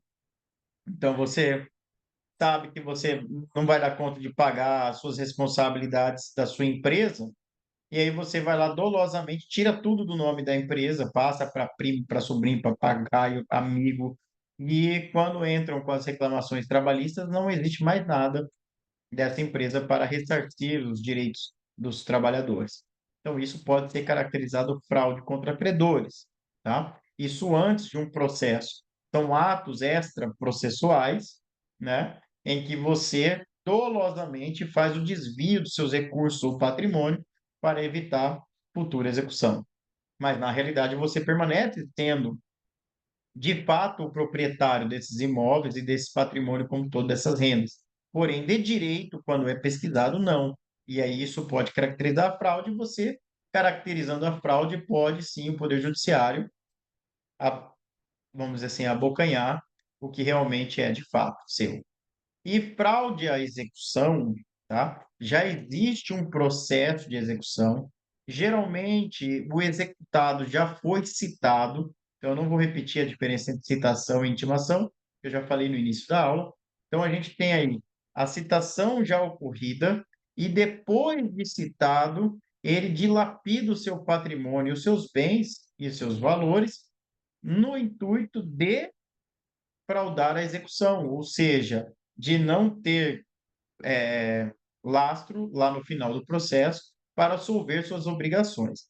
Nesse sentido, um contrato de compra e venda, quando você for analisar a matrícula do imóvel, e você verificar que depois da existência de uma ação de execução com o réu executado devidamente citado, ocorre a compra e venda daquele imóvel ou de um dos imóveis, independentemente de penhora ou averbação, Se restar caracterizado que não foi um terceiro de boa-fé, aquele ato, aquele negócio jurídico é nulo de pleno direito, sendo que ele vai ser arrestado para fins de solver futura execução, tá? Então, isso é fraude à execução. Fraude à execução ocorre dentro de um processo já existente de execução, e fraude contra credores são artifícios, artimanhas que são tomadas extraprocessual, né? Antes da existência de um processo, tá? Em especial com a laranjice das pessoas, né? Quanto mais pessoas, quanto mais laranja existir, mais fraude contra credores esse executado vai tentar, beleza? Aí nós temos aqui as obrigações, né? Obrigações pode advir de quantos que eu vou passar rápido, que é bem tranquilo. A obrigação pode vir de um contrato, então é um instrumento contratual. Tem um que como eu disse, contrato de, vou me ater aqui na nossa matéria que é imobiliário. Contrato de aluguel. Nós temos locador, locatário, o objeto que é o imóvel e as obrigações das partes. Conservar, manter, entregar, pagar, né? Questões tributárias, aí depende do que as partes vão regular. Beleza? São obrigações. Contrato de compra e venda. Comprador, vendedor, objeto, prazo. Se financiar, não vou nem financiar aqui, vamos fazer direto, porque senão entra a alienação fiduciária, que é outro caminho. Mas aí a gente tem o objeto, nós temos as partelas, ou pagamento à vista, ou diferido, que são as partelas do balões, e aí nós temos a obrigação de dar. Legal. Isso, direito contratual, prestação de serviço, compra e venda, etc. Tá? A obrigação extracontratual ou aquiliana, para aqueles que gostam do direito, são aquelas que decorrem direto da lei, né? Então, não precisa de um contrato para dizer que se você bater no carro de alguém, você tem que ressarcir o dano que você causou. Você não conhece aquela pessoa, você nunca viu na vida, mas você bateu e você vai ter que reparar aquele dano. Poxa, se não está em um contrato, se nós não negociamos isso, da onde que vem essa? Ah, é da cultura. Não, não é da cultura. Está no Código Civil, no artigo 186, tá? Está lá na Constituição Federal, juntamente com o Código Civil e demais legislações de trânsito. Então tá tudo escrito, sabe aquele maktub? Quando a gente começa a estudar o direito, a gente vê que tudo que a gente faz de sociedade está escrito e regulado. É muito raro você ver alguma coisa que não esteja escrito e regulado em normativos e em princípios, tá? Então essa é a diferença que nós temos em contratual e extracontratual. E a natural, ela vai corresponder a uma obrigação moral, né? Que é aquela em que independe da lei, né? Vai da sua própria noção, percepção de valores, né? Então, a gente tem lá, aí que tem no exemplo, a obrigação de dar gorjeta, né? Mas eu gosto de dar o exemplo daquela obrigação prescrita. Você comprou, passou por um perrengue na vida e não conseguiu pagar as parcelas de alguma coisa que você comprou. Aí seu nome ficou naquela empresa, não no SPC Serasa, mas na empresa em si. A empresa simplesmente pelo valor falou que não compensava entrar na justiça, mas você desde então, quando começou a tentar dormir depois que deveu, você nunca mais dormiu. Passou 5, 6 anos e você sabendo que você deve aquela obrigação. Mas seus amigos falavam, ah, larga de ser besta, você não precisa pagar mais, aquilo lá já prescreveu, ele não consegue mais te executar. Aí você fala, não, eu posso ser besta, mas eu tenho obrigação moral de honrar com aquilo que eu assumi e não tive condições no momento por impertérito da vida. É o que vai acontecer? Você vai lá, mesmo a dívida prescrita, e você vai pagar aquela dívida porque aquilo vai te trazer paz de espírito. Isso são obrigações naturais, não decorre da lei. A lei já te deu a quitação daquela dívida. Quitação fictícia, por quê? Ele não pode mais te executar. Mas mesmo assim, você, com obrigação natural decorrente da sua moral, você vai lá e realiza esse pagamento, tá? Ah, os exemplos eu já dei. Posse e propriedade, caminhando aqui quase para o fim, né? A posse e propriedade, nós temos alguns elementos, tá? Vou ser bem rápido. Propriedade é o direito de usar, gozar, dispor e proteger simultaneamente qualquer imóvel, tá? Usar, gozar, dispor e proteger qualquer imóvel. Se eu posso usar simultaneamente um desses poderes, ou todos em conjunto, sou o proprietário. O possuidor não pode jamais utilizar esses quatro elementos. Ele pode usar um ou alguns, mas jamais todos, tá? Então eu tenho lá usar, gozar, dispor e proteger. O possuidor pode usar, ele pode gozar, mas ele não pode dispor. Mas ele pode proteger. Ou ele pode dispor, não pode gozar. E assim sucessivamente, tá? Então, o que deixa bem claro é que o proprietário simultaneamente pode usar todos e o possuidor não. Beleza? Essa é basicamente o curso de direito. Eu fico mais de ano explicando isso aí, tá? Eu fico falando de ânimos, eu falo de Stabile, eu falo de, nossa, teorias e mais teorias. Aqui eu acredito que já está ótimo. Eu tenho quatro elementos básicos, que são usar, gozar, dispor, proteger. Se eu uso todos simultaneamente, sou proprietário. Se eu uso um ou alguns, sou possuidor, tá? Ok. Então, a gente tem aí essa diferença básica. Aqui o contrato, o trabalho, o material fala em contrato de gaveta, né? Bom, o contrato de gaveta ele não é reconhecido, tá, gente, pelas partes contratantes e inaugural. Então, não é indicado. Quando qualquer cliente me procura lá no escritório e fala, vou fazer contrato de gaveta, doutor. O que que você acha disso? Falei, eu acho horrível. Já começa por aí. Mas quem sou eu para falar das suas obrigações morais? Tecnicamente, você tem muito mais probabilidade de se dar mal do que se dar bem com o contrato de gaveta, por N situações, né? Então, meu parecer jurídico é no sentido de você não fazê-lo. Mas, se a sua vontade é superior ao parecer jurídico e você quer correr esse risco, fica à vontade, você é livre, ok? Então, assim funciona. Você vai pedir assessoria jurídica, a assessoria jurídica não te proíbe de nada e nem te liberta nada. A assessoria jurídica ela te emite um parecer técnico, assim como você também emitirão um parecer técnico sobre aquela área a ser avaliada, sobre aquele imóvel a ser avaliado. E aí compete às partes, né, tomar o caminho, o rumo certo, com um pouco mais de consciência, vamos dizer assim. Então, a mesma coisa nesse sentido. Contrato de gaveta. Não. Contrato de gaveta só é bom, sabe quando? Quando dá tudo certo. Quando dá tudo certo, tudo é bom, né? Ele não tem garantia alguma, ok? Então tem que tomar muito cuidado com o contrato de gaveta. Imagina, tem vários casos assim, para você ter que entrar, é o barato que sai caro. Aí você foi lá e comprou um contrato de gaveta, um imóvel no contrato de gaveta. Economizou 30%. Vou colocar aqui para você. Economizou 30%. Aí, beleza. Só que o cara que você comprou, ele já tinha comprado de gaveta também, de outra pessoa, que tinha comprado de gaveta de outra pessoa. E o cara que você comprou antes de você quitar tudo, ele morreu. Olha que maravilha. Olha que maravilha. Como que você vai registrar esse imóvel em seu nome? Você não vai conseguir. Sabe aqueles 30% que você guardou no começo, que você supostamente teve, fez um bom negócio? Você vai gastar no mínimo. Gastar não, né? Você vai investir no mínimo mais 20% em advogado para resolver esse problema. Aí mais custas, que vai dar em média ali de 3% a 4%, fora se tiver que ter mais uma perícia, pronto. Seu imóvel já ficou mais caro, sem segurança alguma de que ele vai ser seu, você gastando tudo isso daí, e ainda no final do processo, que vai demorar alguns anos para você conseguir reverter essa situação e legalizar tudo, tá? Então, é um negócio com um alto índice de risco, assim, de 95% ou mais a probabilidade de dar errado, e se não der errado, você empatar ou tomar prejuízo, tá? Bom, obrigações propter rem também tem aqui no material. Olha o nome, propter rem.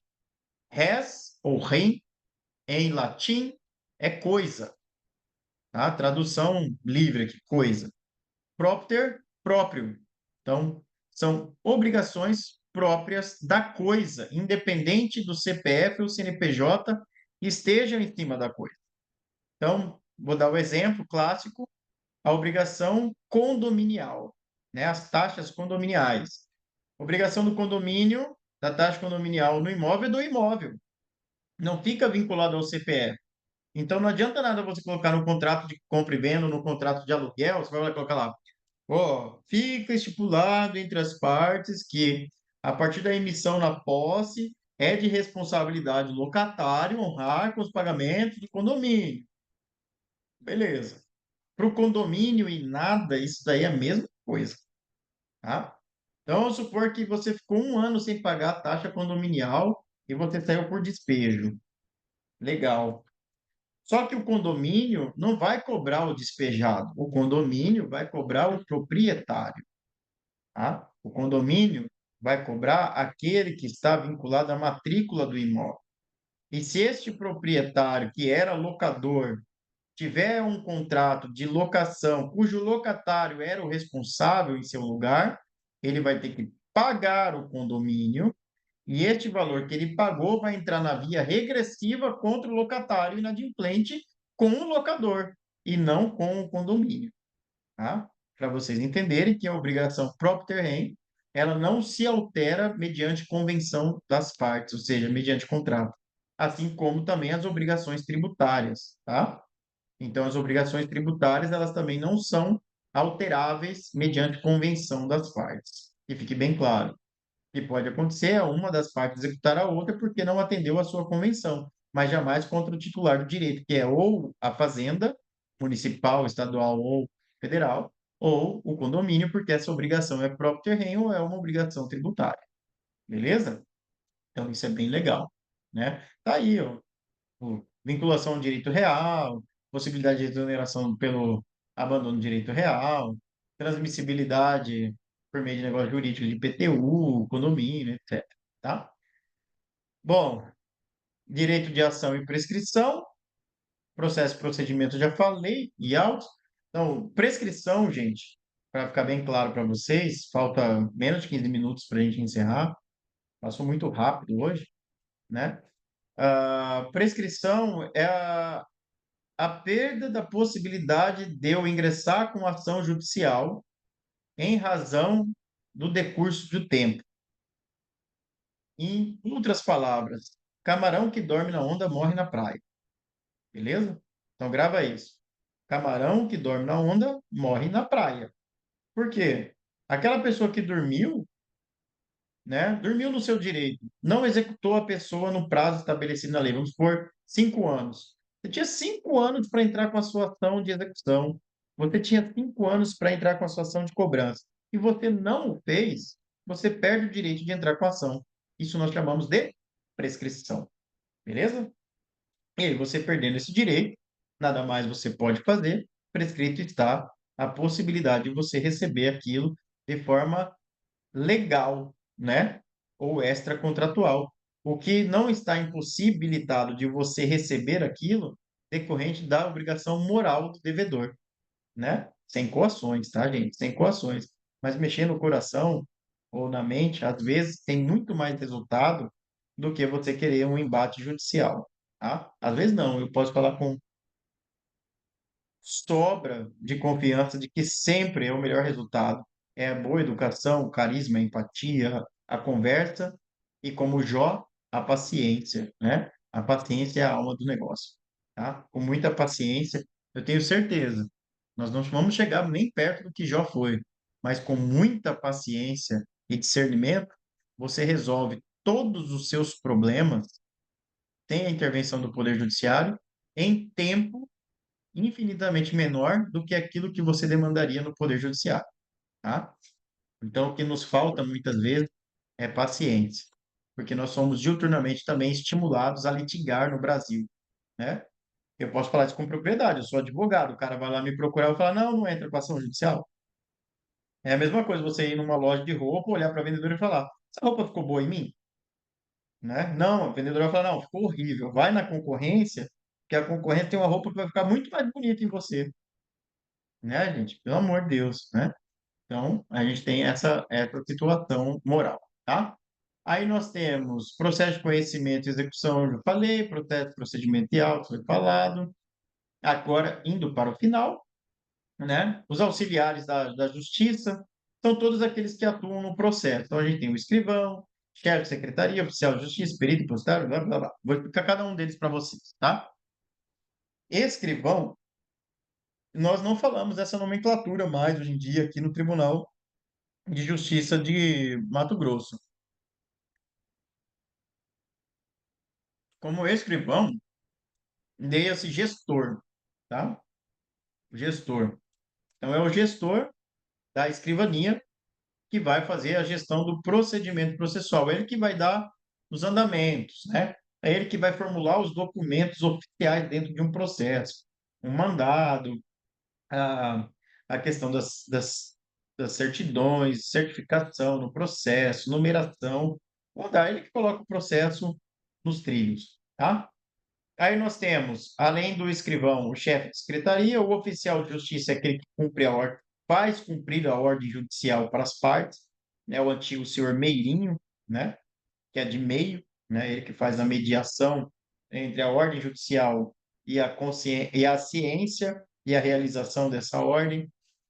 Nós temos o depositário, que é aquela pessoa que traz garantia ao processo, o administrador, que é nomeado pelo juízo para administrar bens ou pessoas. Nós temos o intérprete e assim sucessivamente. Todos eles, tá, são auxiliares da justiça. Nós temos, agora, quanto às provas, provas típicas e atípicas. As típicas são aquelas que estão no código e as atípicas são aquelas que não estão no código, tá?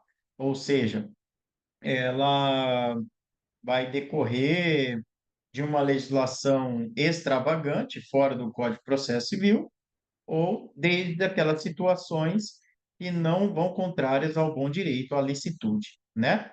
Então, como eu disse, o momento do autor produzir provas é na sua petição inicial, no ato inicial do processo. O momento do réu produzir a prova é no ato final do seu processo. O momento do réu produzir prova é no ato de sua contestação, ou seja, o primeiro momento que ele vem em juízo apresentar os seus contra-argumentos à inicial, tá? Então, esses são os momentos. Depois do autor ter produzido as provas e o réu ter produzido as provas, o juízo ainda vai despachar, vai decidir no sentido de que, além das provas já carreadas ao processo, digam às partes se ainda queiram produzir outras provas, além das que já foram apresentadas.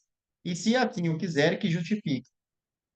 Aí vem a possibilidade de você querer fazer a produção das provas orais ou das provas técnicas. Provas orais, depoimento pessoal, testemunhal, ou informação que não chega a ser uma prova.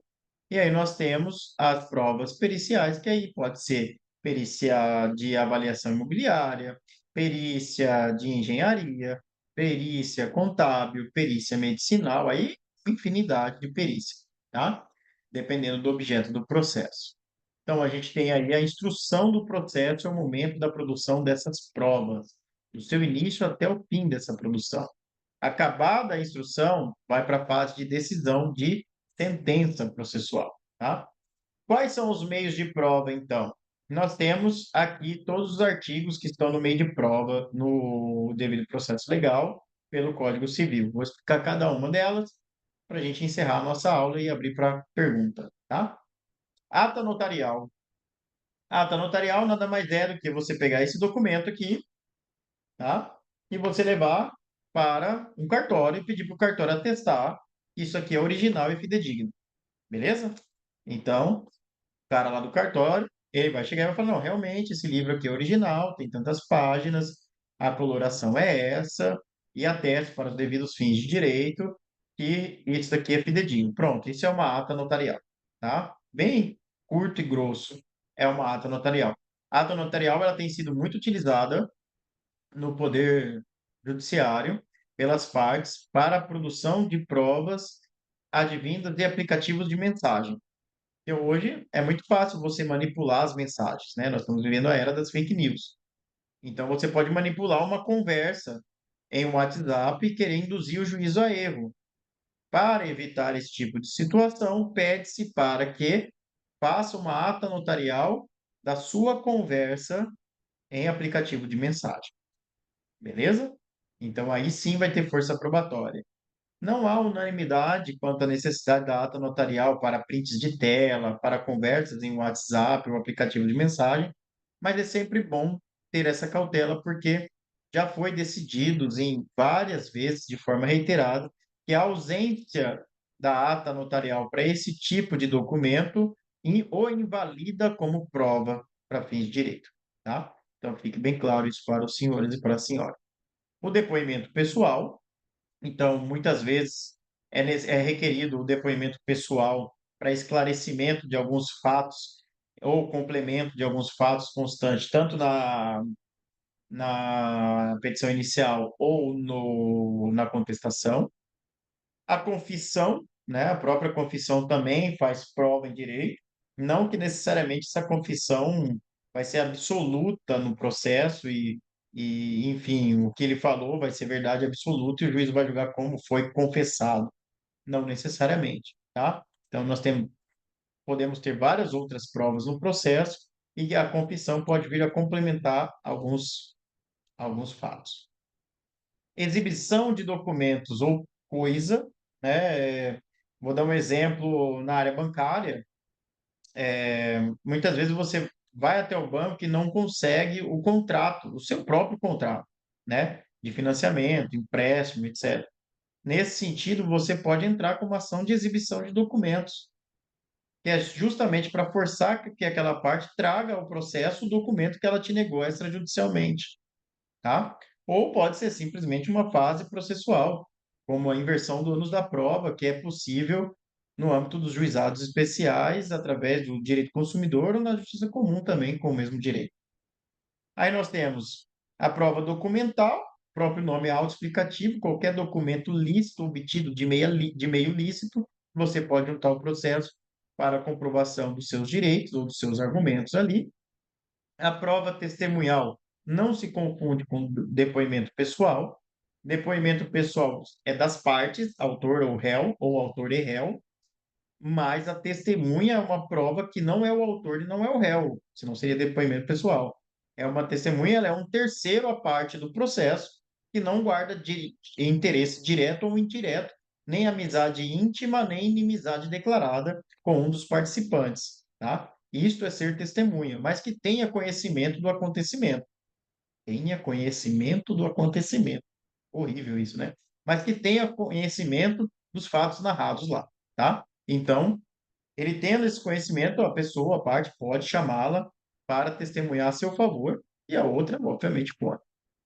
A prova pericial é onde entram os senhores, né? Que vai produzir uma prova técnica que tem os seus princípios, como a imparcialidade, a objetividade, né? E essa prova ela é produzida na fase de instrução processual, e nós temos a inspeção judicial, que eu, em 16, quase 20 anos aí advogando ininterruptamente, dando aula, nunca vi acontecer, tá? Inspeção judicial é a possibilidade do próprio juízo se deslocar até o local do fato para fazer a análise, verificar se realmente aquilo que está sendo alegado é verdadeiro, guarda alguma similaridade com o que está ocorrendo de fato no local. Então, ele desloca o juízo lá. Isso pode acontecer muito na Justiça do Trabalho, quando tem aquelas denúncias de trabalho escravo, análogo à escravidão e tal, mas na área civil é muito difícil disso daí acontecer, tá?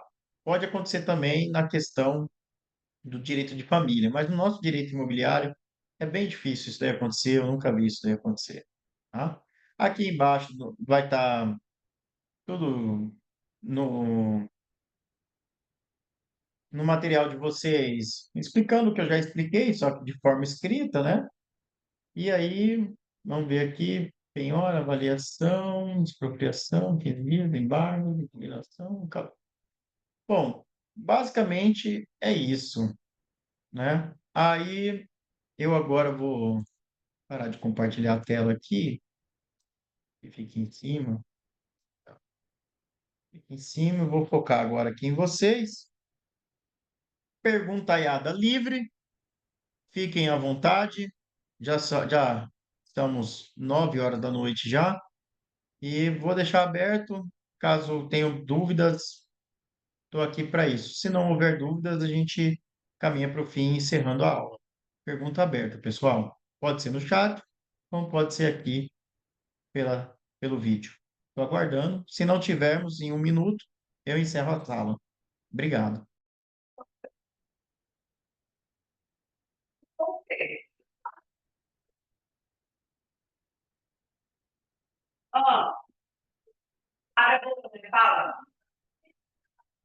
O povo fica cismado de perguntar.